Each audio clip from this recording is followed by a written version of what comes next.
Brandon, thank you so much for hopping on. Welcome back to the show. I appreciate it. Looking forward to it. We always have fun. So I'm excited to bring as much value to the audience as we possibly can. So let's do it. Okay, I'm so excited because there's a lot of things going on that I want to kind of just chat with you about, just as we're getting close to heading into a new year. We're recording this in the fall of 2021. And like for me, this is business planning season where we're prepping for 2022, trying to get our ducks in line. And I don't know about you, you are in a totally different market area, but I'm definitely starting to see like a shift in the market here too. So I figured we can just kind of like touch on a lot of that, see what you're seeing in your neck of the woods and how we can prep to be as successful as possible in the next year. Yeah, I think, a couple of things, back to school season, we always see a huge drop off in showings. Mm-hmm. So for new agents that this is their first year in business, they're freaking out like, oh my gosh, this is the market shift everyone's talking about. It's like, easy, pump the brakes. Like this is the best market we've ever seen in the history of the United States.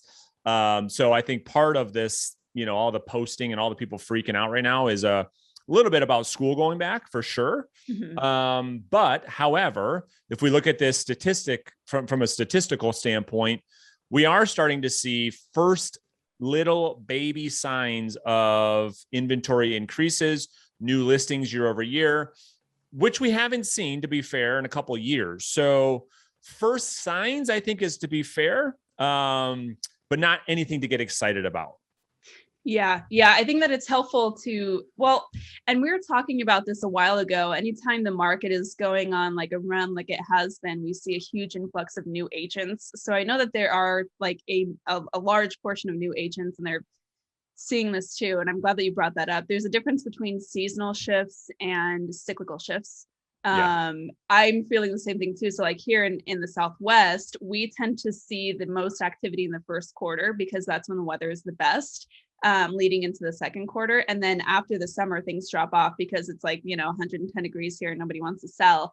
Right. So we are where I'm at in the part of the country, we are seeing that like typical back to school, heading to the holidays, seasonal shift. But I agree. I am seeing more inventory. I am seeing more price reductions at slightly longer day on market, which is cool. Yep. And in your wheelhouse, you're like the listing agent extraordinaire. So like, how does that change the way that we approach things when we're speaking with sellers who've been hearing chatter for the last 18 months about the strongest sellers market in history? All right. Love it, because you just nailed it. This is where agents really, really have to start to become an expert in their marketplace. Like I talk to all the agents I coach, Steph, like about having a time blocked off on their schedule every month, pulling the monthly stats from their MLS and studying them like they were doing in high school and college for an exam. Love that. And because here's the reality. The reality is, if there's like for new agents that have been selling real estate in the last, I would say 2 to 3 years, it is like so not realistic, like little Johnny that got his license over the weekend. He just threw it in the MLS and it's selling in 2 seconds, right? Uh-huh. FSBOs are selling like crazy. It's just not normal. And they're like, I knew it was this easy. Exactly. Like I made my career on for sale by owners. And like right now agents are like blowing me up on Instagram. Like, dude, FSBOs are selling by themselves. Like we don't have any FSBOs. I get it. But historically, if you look over the last 50 years or whatever, and you look into the future, for sale by owners aren't going to be able to sell like they have been. People are going to need us more so than ever. And there'll be a ton more expired listings and all of that. But to answer your question, this is where I think 2 things are going to occur, which I'm happy about, by the way. And I don't mean this by any disrespect to anybody that's in this business, but this is when the career agents really thrive and the hobbyists get out of the business. We see it all the time. And so you have a choice to make. The agents watching this have a choice to make. You either have to actually hone your craft, like you and I, Stephanie, probably preach a lot, right? Treat this, like really work on your skills, really know the market. So that's one path. Or you're going to have to get out of the business, because as transactions shrink and we have 1.7 million realtors, we probably only need 800,000. That poses an issue for the person, the part-timer. So become the expert, study the stats like crazy, master your presentations, buyer consultation, listing consultation, And when you show up in a market where a seller really needs your help, you can become the obvious choice. Yeah. And I want to ask some, like, these might sound like really lame questions, but I get asked this a lot. Sure. So in my area, we have access to incredible data. There's Yeah. like a local firm here who runs all the stats, and they deliver. It's a subscription base. So I have to pay money to get access to like the best data in my metro. But if you're just anywhere, like, where are you telling agents to find market data, and what are the main numbers that they're looking for? And I know, again, this might sound really obvious, but No, it's for great. someone who hasn't made a habit of this, where do they start? Yeah. So everyone's MLS or board should, at the highest level, if you go to your state board, should have your stats. But here's what they need, Steph. Okay. So every single real estate every month needs to study these following stats month in and month out, without exception. Number of new lists. This is all year over year comparisons. Okay. So the number of new listings entering the market, the number of homes active on the market, that's our current inventory, the number of homes under contract or an escrow or pending, depending on what words you use in your market, the number of homes sold, average days on market, and then list to sold price ratio. These 6 stats, if you know these inside and out, not just understand the numbers, like, yeah, Brandon, Steph, I got the numbers. You need to be able to articulate what they say. What is the story behind them, Steph, is the key thing that allows you to position yourself as a real market expert. Yeah, I couldn't agree more. And I think that you hit the nail on the head there. And it's interesting to think too, that that's a mix of leading and lagging measures too, because That's right. like most of these are going to be reflective of like a 6-week cycle based off of what's going under contract and then closing. So really understanding those two. But I think that the point that you made that I love is learning how to articulate that to the buyer and seller, because what I see a lot of times, it's like agents just kind of regurgitating numbers. Right. Especially on social media. They love going on to Canva and putting on these numbers and making these great little graphs and stuff, or like swiping them from Keep Current Matters is another one that I see exactly. online, right? Exactly. Yeah. But if you're just like a layman, like, homeowner, you're looking at that and you're like, I don't know what I'm looking at. Like, it's That's not right. the public's job to know how to interpret that data and understand why that's relevant to them. And I think that our really opportunity to shine is to be able to explain how that is going to affect them, whether they're looking to buy or sell, and under what kind of pressure they might be. Yeah. And yes, 100%. And the only thing I would add was what they need to do about it. What is the action step as a result of the data? What is the data, Brandon, telling us we need to do or not do? And so there are stats, Stephanie, that I talk about with agents that they've never heard of before, like that you and I talk about from a marketing perspective that a realtor's never heard about, like their click-through rate from how many views you're getting on your listing to showing scheduled, that ratio. Realtors like, what is that? Like, I never heard of that before, right? And then there's a bunch of other things, but I really look at our business as like our craft, right? Like we're performers, or whatever you want to call it. Like, we have a skill, just like an attorney has a skill, just like a surgeon has a skill. And these are the agents that really are about to thrive. So you see the veteran agents saying, yes, shift market, shift market, shift market. This is when we make a lot more money. We really stand out from the crowd. But every new agent has that same opportunity if they will treat this that way. Mm-hmm. Yeah, for sure. And the way that I like to think about it, like, I like that you're like the surgeon, the craft, that kind of thing, because that's like a skill. But when I think about it from this perspective, I always imagine a bodybuilder. And if you see a bodybuilder, they're like ripped, and you see these muscles and their, athleticism, which is like super cool. And it's very easy to see from the outside. Those results are very visible. But what you don't see is them getting the 8 hours of sleep, dialing in their nutrition at a scientific level, right? The hours in the gym. And that's what we have to do. That's like the nutrition aspect.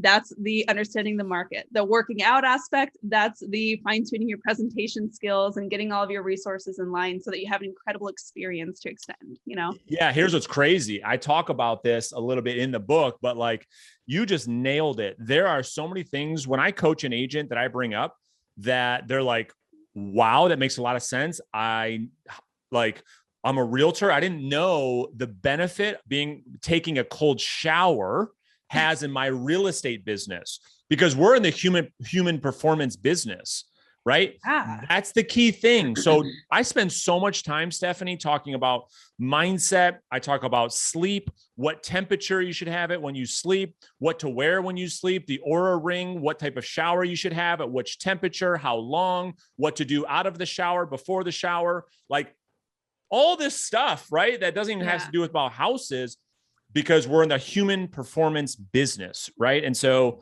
in order to perform well at our craft, to your point, if you're an athlete or a singer, all the stuff behind the scenes is what makes the performance world-class.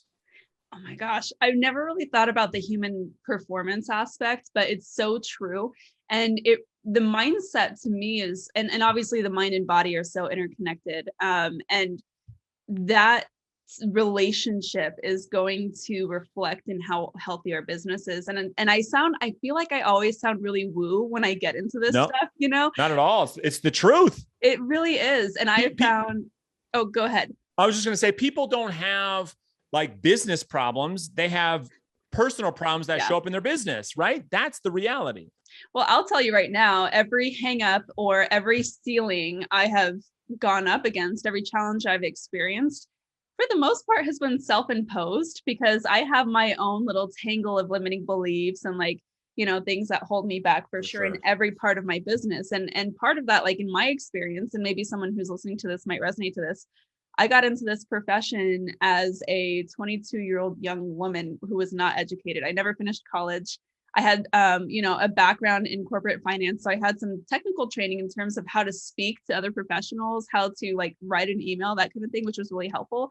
And then obviously I knew a little bit about finance, but beyond that, if you're sitting across the table at a listing appointment from a, 60-year-old man who's lived in his home for 20 years and has very specific ideas about what it's worth, trying to get my point across and trying to establish trust and authority in that situation has everything to do about how I feel about myself and my expertise going into that.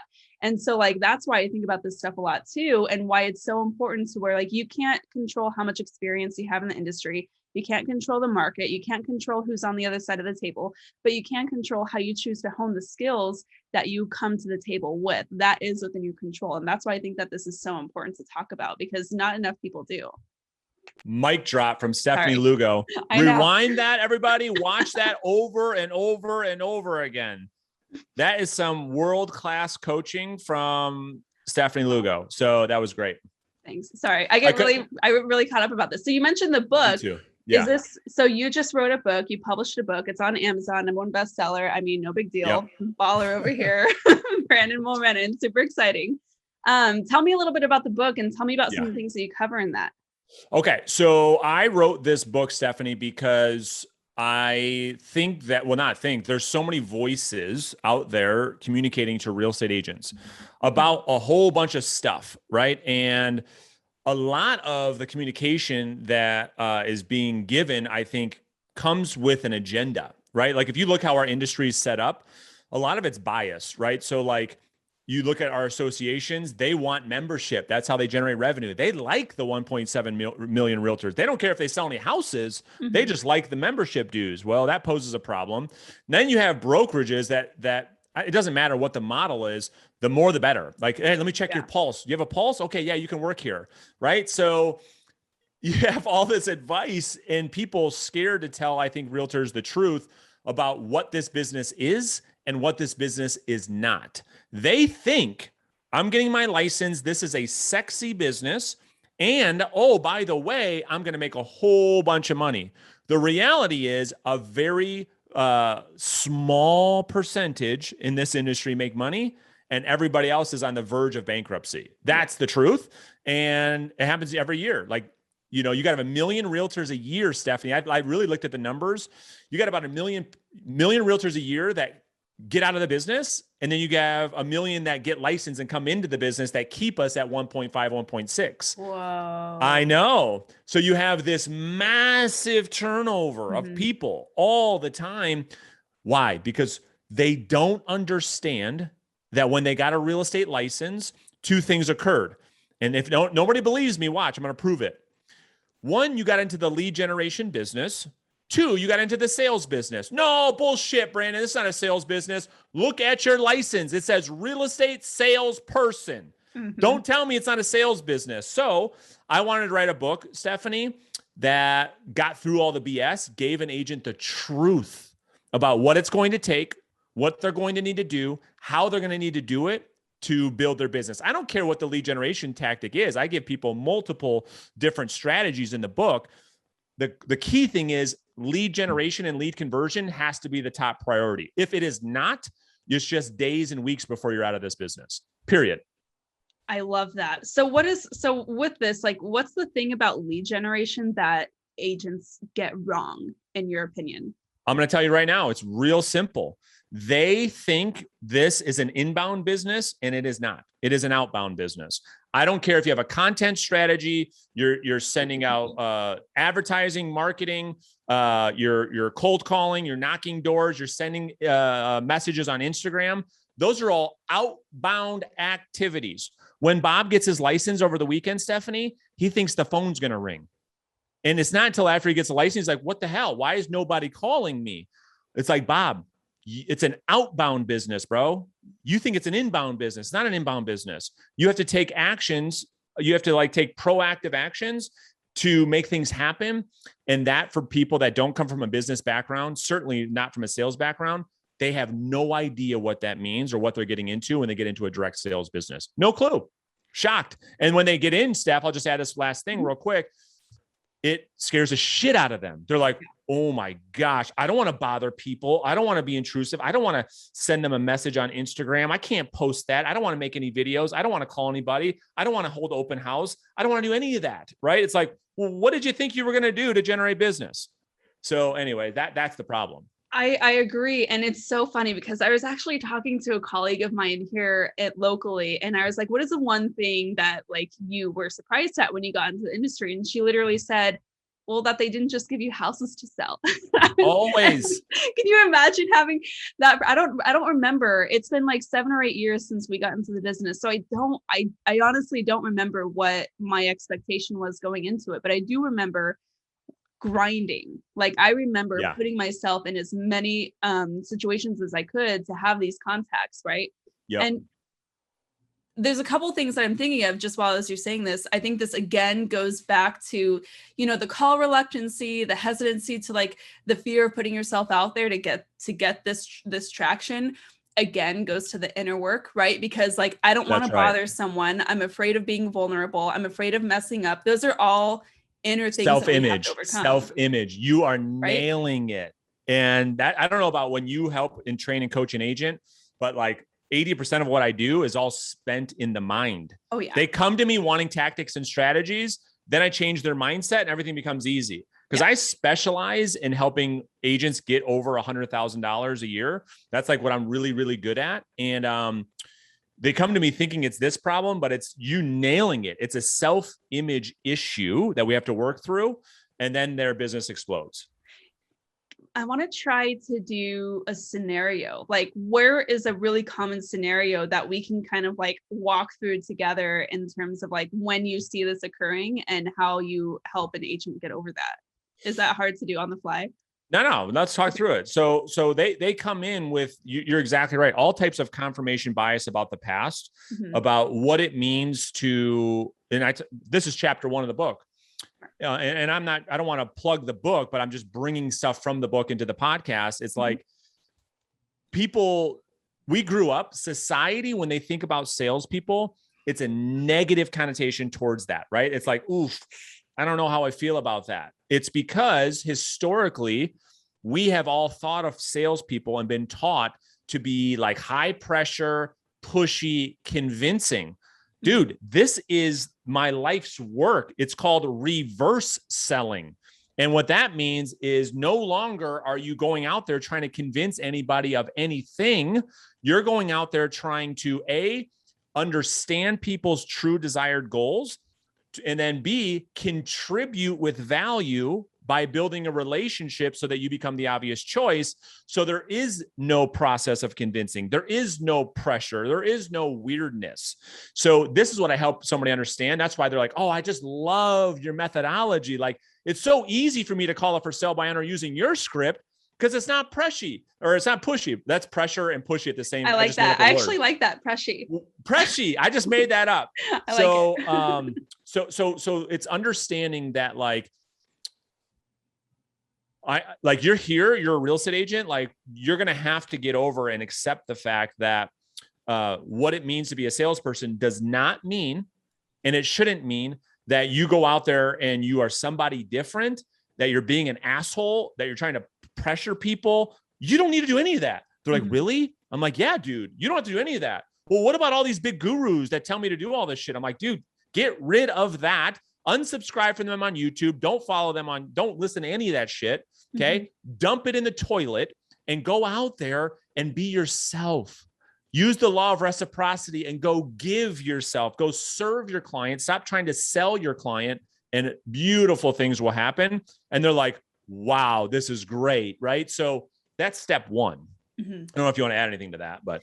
Well, I want to add that it's really inconvenient. Yeah. Because it requires a little work, right? And this is what you and I have talked about on the show before, is like, this is why you have to understand the segment of the market that you're going after. You have to understand their pain points. It requires a little bit of research. It requires maybe even some potential client interviews type situations. Picking a niche. I mean, imagine, I was literally just hearing I got pushback from an agent who was afraid of doing this because they didn't want to alienate other opportunities because they're concerned about right now opportunities. Yeah. Not the Scarcity. longevity. That's called scarcity mindset versus abundant mindset. Yet another inner limiting belief. Yeah, exactly right. So the agent that's like, oh, because it was so funny. Like, there's so many sayings. I'll try to come up with one right now, but like, if you try to help everybody, you help no one. Oh yeah. That's my favorite. Like, that's like my motto. That's your life. That's Stephanie Lugo, that's Stephanie Lugo, right? So, I think that like step 2 is doing what we're talking about is niching, really, really niching down, really becoming an expert in a certain demographic. And yes, most people, now going back to what I was saying before, if you don't have a business background, Stephanie, if you don't have a marketing background, if you don't have a sales background, you don't understand niching down. You don't understand becoming a market authority, right? There you go. Little shout out to you. They don't understand what that means. It's like, what do you mean? I'm a realtor. I help everybody. By helping everybody, you help no one. Because you don't give anybody a compelling reason to choose you over your competition. That's the problem. Beautiful. Beautiful. Is that what the Italians do? The chef's kiss. There you go. So yeah, we're totally on the same page, right? So step 1 is like a reframework of what it means to be in this industry, and giving people the giving them permission to be themselves, right? You don't have to be anybody different. And then number 2 is coming up with a lead generation strategy to go out there and serve certain people, to make it easier. They're easier to find. It's easier to become an expert in that demographic. It's easier to communicate. It's easier to position yourself as the expert. All of that becomes easier. And then number 3, Stephanie, this is where I think it's really critical, is to really hone in on skills, because this is where an agent gets confidence. So I have agents put their listing presentation on camera, and then we watch it, just like anybody in any profession does, right? If you and I were professional athletes, we'd be watching game film all day, every day. Like, if we were tennis players, that's all you and I would be doing, is watching game film on each other. Like, dude, backhand sucks, bro. That thing's got to change. So agents don't have any game film. It's like, you don't record your calls. You don't have your presentation on camera. You don't have any of that. Like, you don't practice. You don't do anything. That's called malpractice. Imagine for a second, a freaking doctor is practicing on the patient. Hey, have you ever done this brain surgery before? No, it's the first time. Just practicing. That's a realtor. That's a realtor. So we have to, the third thing is like really, really help an agent develop some skills so they have confidence to go out there and communicate with the general public. Yeah. And I think that everything changes when you understand functionally what it is you're actually doing to provide value. And this is honestly why I'm such a fan of video, especially on social media, because the more that you fine tune that brand story and like that the understanding the value that you offer, and the more you repeat it online on video, like for me, I've built my business by showing up on Instagram stories every single day for the last 6 years, right? Yep. And the more I go through that and talk about what it is we do on a day-to-day basis, how we help our clients get to like these big wins, all of this stuff, the more I'm reinforcing that message, not only for the audience who's on the other end watching me, but for me too. So I've internalized this story and I've internalized that value through that practice of going through a little mini presentation on the stories day after day. And it has so much impact on how you show up in real life. Yeah, I talk about that in the book. I talk about a concept I call the learning is in the doing. Right? Let's So talk about like, that. so what that means is like, everyone's trying to get ready to one day take action. And just to your point, it's like at some point you got to start doing and being okay with like sucking in the beginning, you know, like you're just going to suck. Like if you were going to get on stage and sing for the first time, you're probably going to be pretty shitty. You know what I mean? Like if you're going to make a video and you're going to be like, hi, this is Bob. I'm a realtor. Like at their open house, it's hilarious. You know, it's like, that's okay. My first podcast interview, I didn't feel this comfortable. I'm like, shit, sweating, like all nervous. But then like over time with anything else, it's like riding the bike. You know, this is the story I tell in all of my training programs, all my courses and my coaching. It's like the 4 cycles of learning, right? So unconscious incompetence, you come in, you don't know what you don't know. You get on the bike, right? You're excited because you saw little Johnny doing backflips and he's like, damn, I want to do that. You get on the bike and you fall on your face, you skid your face, you go to your parents, you're like, I hate riding bikes. And your parents are like, it's okay, Steph. You can ride a bike again. Let's do it again. Let's do it again. And then you're wobbling. This is phase 2, right? So like you start to really, you can do it. You just suck at it, but you can not fall over. And then, you know, over time, you're riding on the handlebars with no hands, you know, this is just the process of life. And I think when you get your real estate license, all common sense goes out the window for some reason. But why? Because I see that all the time. And I was literally I have these conversations where they're like, I know I just need to do it, but I'm not good at it. I haven't done it before. I'm afraid of showing up and looking stupid. And I'm like, have you ever tried anything new in your entire life? Why is this any different? Well, I think it goes back, and I'm all amped up on Starbucks coffee. So hopefully you're okay with the energy today. Me too. It's okay. I'm just having fun today. This is no holds bar today. Hopefully you guys are getting a little show. Okay. So I think that as leaders, I think it's our responsibility to give permission to people that it's okay that you suck and encouraging the suck. Cause it's like, that's where the learning and the doing came from. It's like, I need you to go out there and get your ass whooped a whole bunch of times. Otherwise you are never going to get better. Like if you're always in preparation mode and you never take a shot, you're never going to get good. You have to suck. So what I want people to do when I first coach them is I say, I want you to go meet with 20 sellers. I know you don't know what to do. I know you don't know what to say. I don't know what to bring. I want you to expect they're going to go bad. Because through that process, you're going to come out of those meetings and everything I teach you from that point is going to have context. You're going to have battle wounds from the real world, right? And now you're going to have experience and confidence to get better. But without those first failures, you cannot get to success without failure. It is a direct path. You cannot collect $200. You cannot do that. You have to go through failure to get to success. Yeah, I think it's so true. And I was just talking about this on the stories the other day because this inevitably just comes up in my line of coaching too, where it's like, I'm waiting for it to be perfect. And it's like, I'm sorry, but the truth is it will never be perfect. And you have to embrace progress over perfection. Otherwise you will stay in the same place forever. You will be one of those million real estate agents dropping out every year. And I thought it was so funny because I was talking about it on the stories earlier this week on Instagram because this had come up during one of our group coaching calls.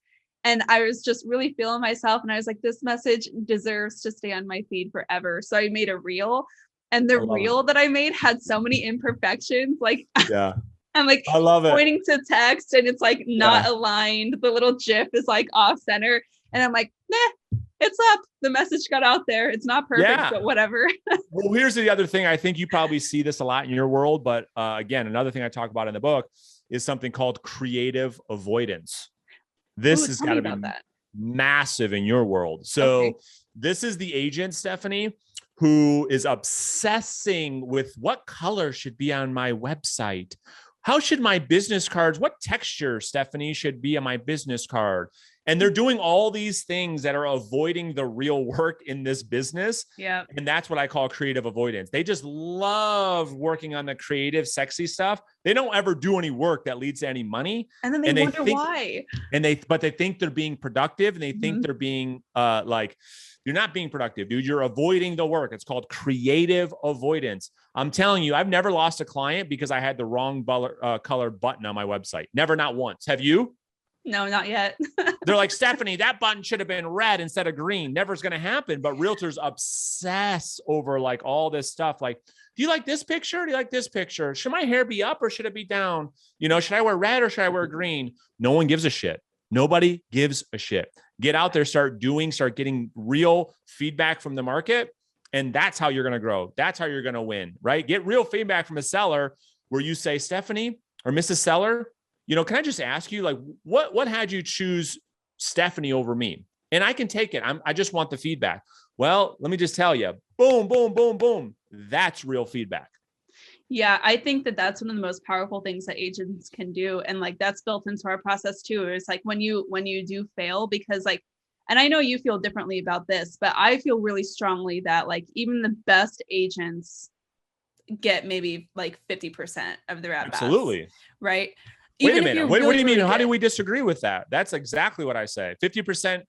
That's what you say? Okay. I didn't know, because like, you're just, you know, obviously you have like the best strategies in terms of the stuff, but I think that if you are counting your numbers right. Average is 50%, 50% cool. Conversion. Oh, that's awesome. Okay, sweet. I was like, okay, I didn't know. So awesome. Yeah. We're totally on the same page. When you inevitably fail, because again, we don't have control of that person on the other side of the table. Like if you're not doing something to learn from that, then you have failed. Yep. If you have not taken that as the opportunity that it is to iterate your process and get better, then you have failed. Otherwise, it's just information. It's a little thing that you can like build up your process, and then it can help you continue to get better so that when it does really matter the next time, you're that much closer to getting it. Here's the best way I think we can articulate this is let's go back to health and fitness. And I'm on this huge health. We both are. You and I both are on this same journey, by the way. Look at muscle growth. Everyone that's watching this is going to say, oh yeah, good way to put it. How do we grow muscle? We have to constantly break it down to failure. It's only through muscle failure does the muscle grow. And everyone's like, oh shit, that's a good point. How is making money or succeeding in business any different? The answer is it's not. We have to put it through stress, put it through pain. We have to put it through failure for it to grow stronger. And so that's the best analogy that I've ever come up with, you know? Yeah, I couldn't agree more. I think that you're right on with that. So going into 2022, like what's the big things that we need to be prepared for and looking at? Yeah, I mean, I think we have to it's all going to come down to our ability as realtors to set better expectations with our clients. And I think that a great real estate agent is someone who can set great expectations because of their understanding of the market. And especially with sellers, you know, I think that it's like a blessing and a curse where an agent can go in a house and, you know, if it's a decent house, it's going to get multiple offers in 2 days and they're going to look like a hero. Those days are limited, I believe, moving forward. How limited they are, Steph, I'm not exactly sure yet, but it's not going to be like this forever. So getting into 2022, I think an agent, when we're talking about skills, has to learn how to set really good expectations with sellers in a way that they know what to expect without scaring them off. And that skill alone, I call it foreshadowing. And I could give you an example if you'd like, but that's what I think that would be a huge takeaway from this podcast of agents like who are watching should really focus on. Yeah. Tell me the example. I want to talk more about it. All right. I'm going to use a haunted house as an example. Ooh, okay. All right. You ready for this? So seasonal. All right. Exactly. There you go. So check this out. It doesn't matter how tough you are. Like, I'm just going to ask, I'll just role play with you. Right. Okay. So when we talk about, or when we walk into a haunted house, there is a level of anxiety. Would you agree? Yes. And that anxiety comes from where? Fear. And why? What is the fear? Where does the fear come from? Of the unknown. That's right. So now imagine a world for a second.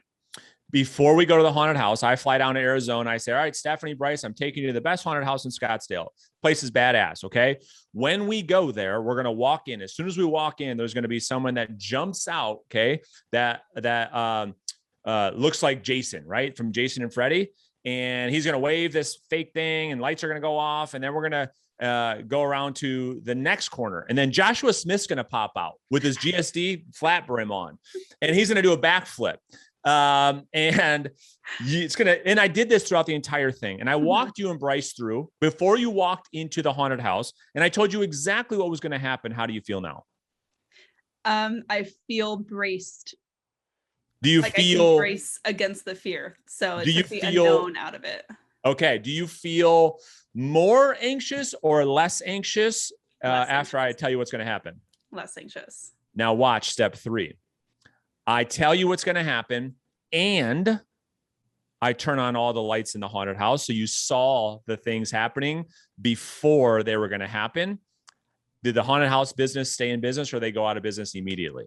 They're out of business. They've built a multi-billion-dollar business based on the unknown, fear, and anxiety. Our job as real estate agents, when we talk to a buyer or seller, is to turn on the lights. Dang. That's the skill. Oh, I like that. Okay, so this is really, really, really important to me because like the agents who don't see what's about to come are used to the wins, right? They're used to the sell. They're used to it being easy, sign in the ground, multiple offers, and then they're going to look like real assholes when that doesn't happen right away. I love when you swear. I know, but the sellers are like, wait a second, but the Smiths around the corner 2 months ago got multiple offers. What did you do wrong? Yep. All right, I'm going to give nothing. It's external circumstances, but the agent was not prepared to explain that.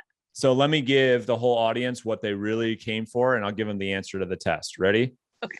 Just making sure what my next thing is. Are you good on time? I am. Sorry. I could stay on this for the whole day. All right. This is a strategy that we teach all of our coaching clients when they take a listing that they all need to do. Okay. And we call it the 1 of 3 play.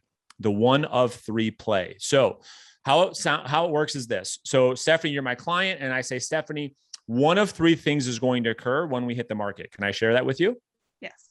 All right, cool. So average time to sell a house in Steamboat Springs in Scottsdale, in your neighborhood, I just made that up. I don't even know if that's a neighborhood, is 17 days on average. Okay. What that means is that every other house that has come onto the marketplace has accepted an offer within that time frame. Now, you and I have talked about how important it is to protect your price of your home in getting an offer accepted within that time frame, right? You remember that conversation? Yes. So the first thing that can occur that both you and I want to have happen is when we hit the market, right away, that first week, we should have tons of interest, tons of showings. And my anticipation is that we pull multiple offers on the property. That's the first thing that can occur, Stephanie, if the market agrees with what your home has to offer and the price we're asking. Does that make sense? Yes.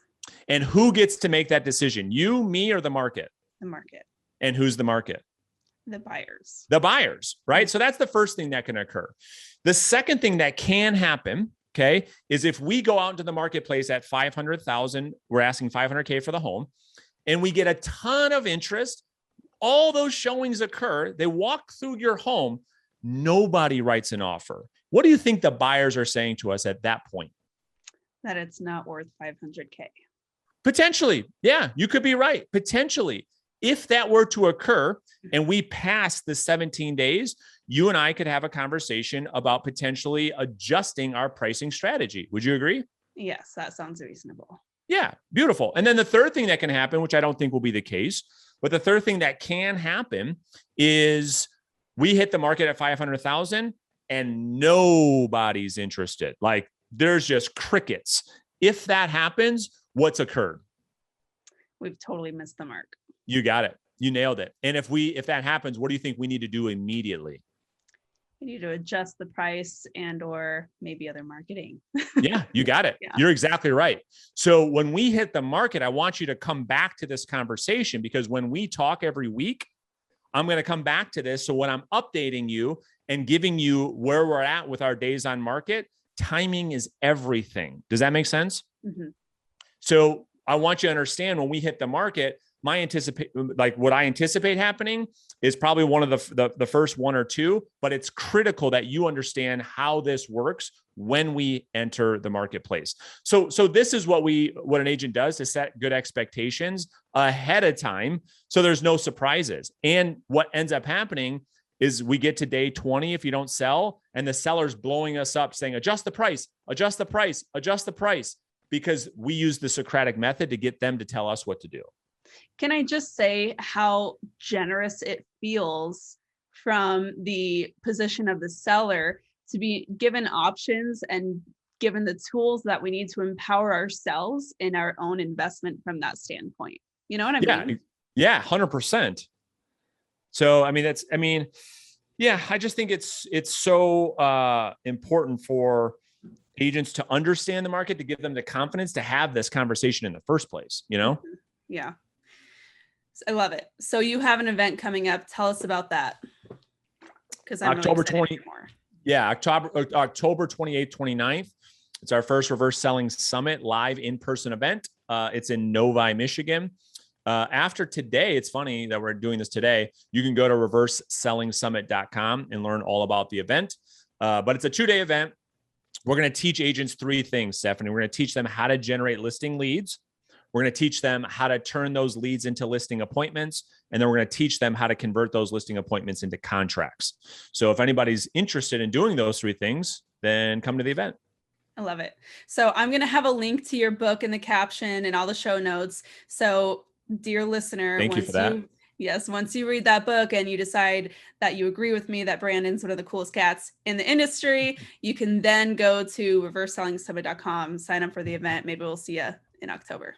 I love it. Stephanie, thank you so much. It's so fun doing this with you, and I'm sure we'll do future work together. Yeah, for sure. It's always a pleasure. Thanks for coming on, Brandon. You got it. Talk to you soon.